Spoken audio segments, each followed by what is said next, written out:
Hey pals!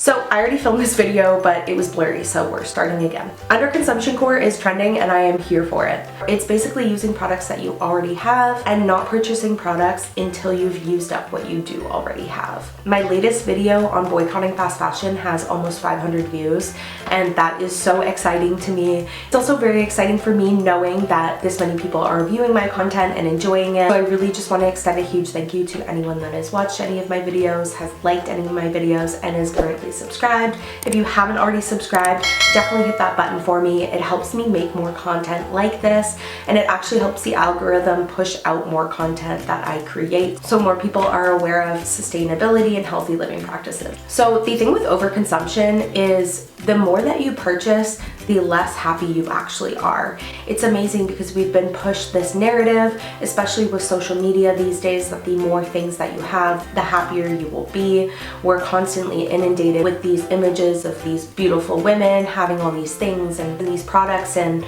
we are so tempted to purchase these items. I can speak from experience. Obviously, I mentioned it in my previous video about overconsumption of clothing items, because in the moment it gives you a dopamine rush. You purchase a new clothing item or a new thing and it makes you feel good about yourself in the moment, but you realize how quickly that passes. It's actually scientifically proven that the more things and more clutter that we have in our home, the less happy we are. It's not only negatively impacting our planet, but it's negatively impacting our mental well-being. It's actually overwhelming and depressing to be surrounded in your home by so many items. And the less things that you buy and keep in your home, the better you actually end up feeling about yourself.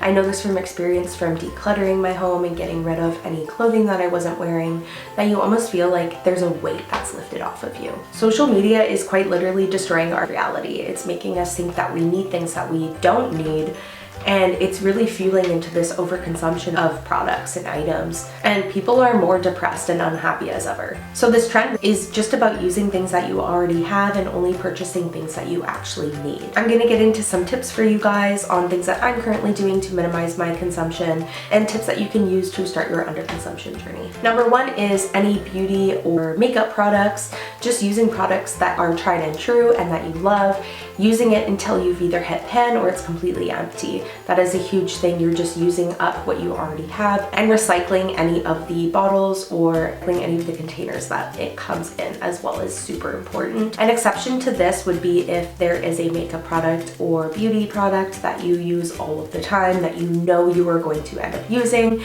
and it's on sale. You can purchase it and keep it in your house for a later date, but only if you know you're 100% going to use it. That is something I personally do because it does end up saving you a little bit of money down the road. But again, as long as it's something you know you're going to be using. It's a similar thing with perfumes. You really only need one perfume. You find one that you love and then you use it all year round.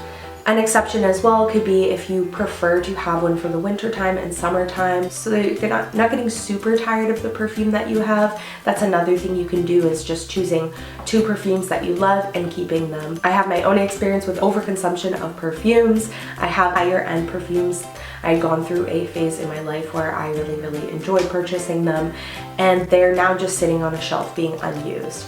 So recommendation with that is anything that you do have that you're not using, obviously donate it or give it to friends. That is a process I'm currently going through. Again, it's a slow process, but that is my recommendation for anything that you do have that you no longer need or are not using. And that's a really great practice for sustainability, is making sure that those products that you don't want are still being used. Same goes for things like clothing. When you are getting rid of any of your clothes, you can donate them, you can do clothing swaps, you can try selling them on consignment websites. And when you do purchase new clothing, make sure you're buying it from a sustainable and ethical company, and do not purchase from companies that are unethical and support fast fashion or are fast fashion. I cannot stress this enough, you guys. Stop buying from fast fashion companies. And then things like electronics, things like cell phones, only purchasing a new phone when you actually need one. You guys, I still have an iPhone 7. Why would I spend $1,000 and buy a new iPhone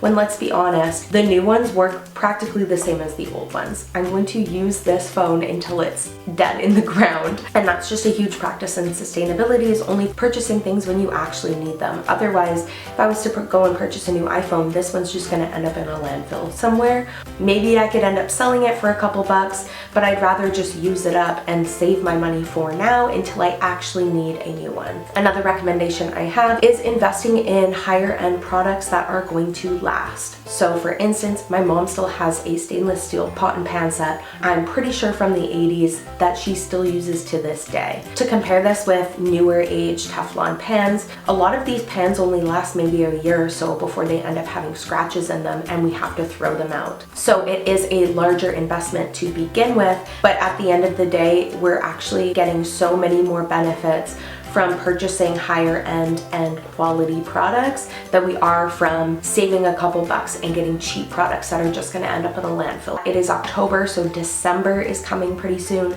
That is a huge gift giving season in our society, and it is a huge cause for overconsumption in the Western world. A lot of the time when we get gifts, let's be honest, it's usually something that we don't want and don't need. And in my opinion, there's nothing wrong with letting your loved ones know that you're passionate about the planet and passionate about sustainability, and that you would honestly prefer not getting gifts this year. And if you are to get gifts, you would prefer something that is either secondhand or something that you need.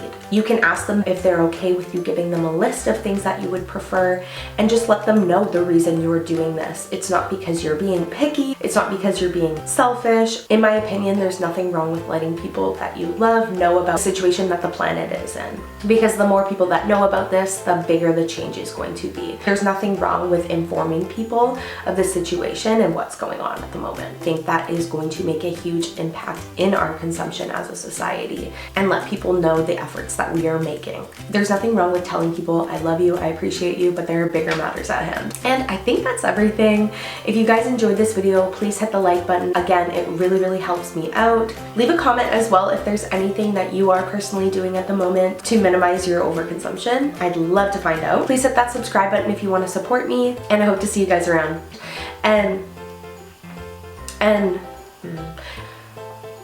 What's the word?